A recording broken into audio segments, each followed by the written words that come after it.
Hi friends, welcome to మీ chef. ఈరోజు special recipe and variety recipe, breakfast cum snack recipe. మీరు ఇంతవరకు ఎప్పుడు కూడా చేసుకొని ఉండరు. అంత టేస్టీగా, అంత వెరైటీగా ఉంటుంది. చాలా స్పెషల్ రెసిపీ అని చెప్పొచ్చు. వీడియో మొత్తం స్కిప్ చేయకుండా ఇంతవరకు చూసి స్పెషల్ రెసిపీని నేర్చుకోండి. ఇందుకోసం స్టవ్ మీద ఒక గిన్నె పెట్టుకొని ఒక కప్పు నీళ్ళు పోసుకొని బాగా మరిగించుకోండి. ఇప్పుడు ఒక మిక్సింగ్ బౌల్లో ఒక కప్పు బియ్య పిండిని తీసుకోండి. ఏ కప్తో నీళ్ళు తీసుకున్నామో అదే కప్తో బియ్యపిండి తీసుకొని 1 టీ స్పూన్ జీలకర్ర వేసుకోండి. చిటికెడంత ఉప్పు వేసుకొని మరిగించుకున్న నీళ్ళను కొంచెం కొంచెం పోసుకుంటూ కలుపుకోండి. 1 కప్పు బియ్యపిండికి 1 కప్పు నీళ్ళు కరెక్ట్గా నీళ్ళు పోసుకొని ఒక ముద్దలాగా కలుపుకోండి. ఈ పిండిని కలిపేటప్పుడు మనం మళ్ళీ చల్లటి నీళ్ళు కలపాల్సిన అవసరం లేదు. ఈ నీళ్ళే కరెక్ట్గా సరిపోతాయి. కొంచెం గోరువెచ్చగా అయిన తర్వాత కలుపుకోండి, లేదంటే వేడి మీద కాలుతుంది కదా. సో కొంచెం గోరువెచ్చగా అయిన తర్వాత కలిపి పెట్టుకోండి. సో ఉప్పు జీలకర్ర మొత్తం కలిసేలాగా మిక్స్ చేసుకోండి.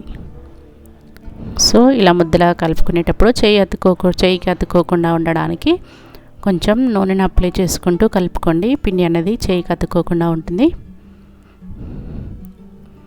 సో పిండి ముద్ద రెడీ అయిపోయింది. ఈ విధంగా ఉండాలి. ఇలా కలిపిన పిండిని పక్కన ఇప్పుడు స్టవ్ ఆన్ చేసుకొని గిన్నె పెట్టుకొని అందులో 2 టేబుల్ స్పూన్ల నూనె పోసుకోండి. నూనె వేడెక్కిన తర్వాత 1 టీ స్పూన్ జీలకర్ర వేసుకోండి. అలాగే 2 పచ్చిమిరపకాయలు తీసుకొని చాలా చిన్న ముక్కలుగా కట్ చేసి వేసుకోండి. ఇలా చిన్నగా చాప్ చేసుకోండి. అలాగే 1/2 కప్పు ఉల్లిపాయ ముక్కలు కూడా చిన్న చిన్న ముక్కలుగా కట్ చేసి వేసుకోండి. ఉల్లిపాయ ముక్కలు వేసిన తర్వాత ఒకసారి అంతా కూడా బాగా మిక్స్ చేసుకోండి.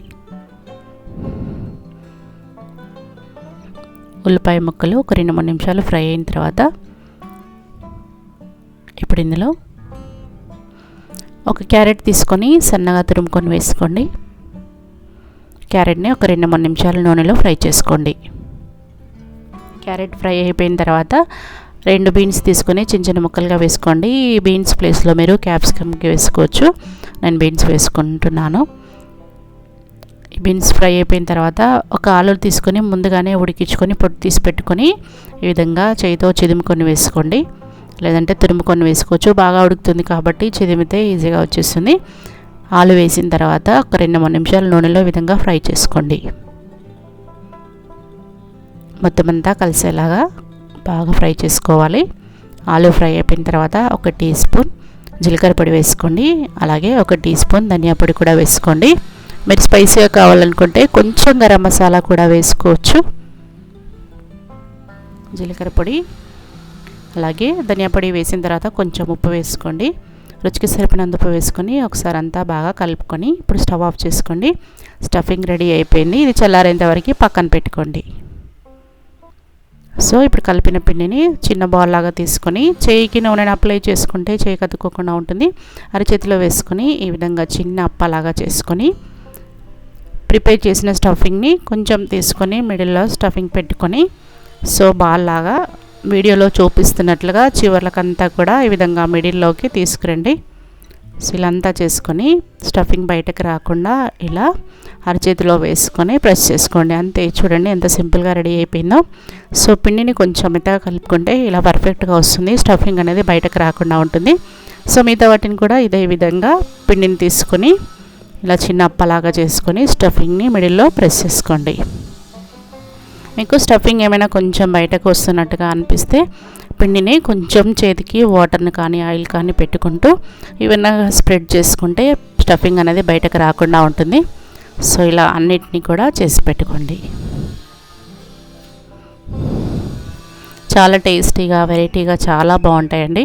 చాలా సింపుల్ అండ్ ఈజీగా చేసుకోవచ్చు. సో ఇలా అన్నిటినీ చేసి పెట్టుకోండి. ముందే ప్రిపేర్ చేసి పెట్టుకుంటే ఈజీగా అవుతుంది. ఇప్పుడు స్టీమింగ్ బౌల్ తీసుకొని దాంట్లో నూనెని అప్లై చేసుకోండి. సో 2-3 టేబుల్ స్పూన్ల బియ్యంని తీసుకొని ముందుగా నానబెట్టుకోండి.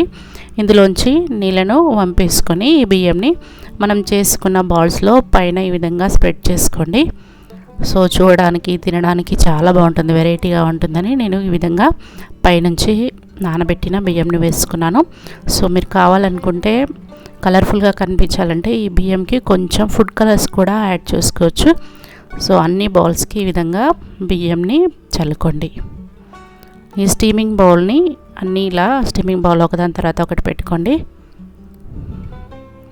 ఇప్పుడు స్టవ్ మీద ఒకటి పెద్ద గిన్నె పెట్టుకొని అందులో 1 గ్లాస్ నీళ్ళు పోసుకోండి. నేను వీటిని డీప్ ఫ్రై చేయట్లేదు, మామూలుగా షాలో ఫ్రై చేయట్లేదు, వీటిని స్టీమ్ చేస్తున్నాను కాబట్టి గిన్నె తీసుకొని అందులో 1 గ్లాస్ నీళ్ళు పోసుకొని మిడిల్లో ఒక స్టాండ్ కానీ బౌల్ కానీ పెట్టుకొని స్టీమింగ్ గిన్నెని పెట్టుకొని మూత పెట్టుకొని మీడియం ఫ్లేమ్లో ఒక 20 నిమిషాలు ఉడికించుకోండి. సో ఆవిరి మీదనే ఉడికించుకోవాలి, హెల్త్కి చాలా మంచిది. సో తక్కువ ఆయిల్తో చేస్తున్న రెసిపీ కాబట్టి ఆయిల్ లేకుండానే చేస్తున్నాను. సో 10 నిమిషాలు ఉడికిన తర్వాత మూత తీసేసుకోండి. చల్లారిన తర్వాత వీటిని కట్ చేసుకొని తింటే చాలా బాగుంటాయి, చాలా టేస్టీగా ఉంటాయి. చూడండి ఎంత కలర్ఫుల్గా ఉన్నాయో, తింటే అంత టేస్టీగా ఉంటాయి. సో ఈ బ్రేక్ఫాస్ట్ కమ్ స్నాక్ రెసిపీ మీకు నచ్చితే తప్పకుండా ఈ వీడియోకి ఒక లైక్ ఇవ్వండి. ఇలాంటి వెరైటీ రెసిపీస్ కోసం మీ షెఫ్ ఛానల్ని సబ్స్క్రైబ్ చేసి మీ ఫ్రెండ్స్కి రిలేటివ్స్కి షేర్ చేసి, ఇంతవరకు మన ఛానల్ని సబ్స్క్రైబ్ చేయని వాళ్ళు సబ్స్క్రైబ్ చేయాలి అంటే కింద ఉన్న రెడ్ కలర్ బటన్ని ప్రెస్ చేసి పక్కనే ఉన్న బెల్ ఐకాన్ని యాక్టివేట్ చేయండి. Thank you for watching.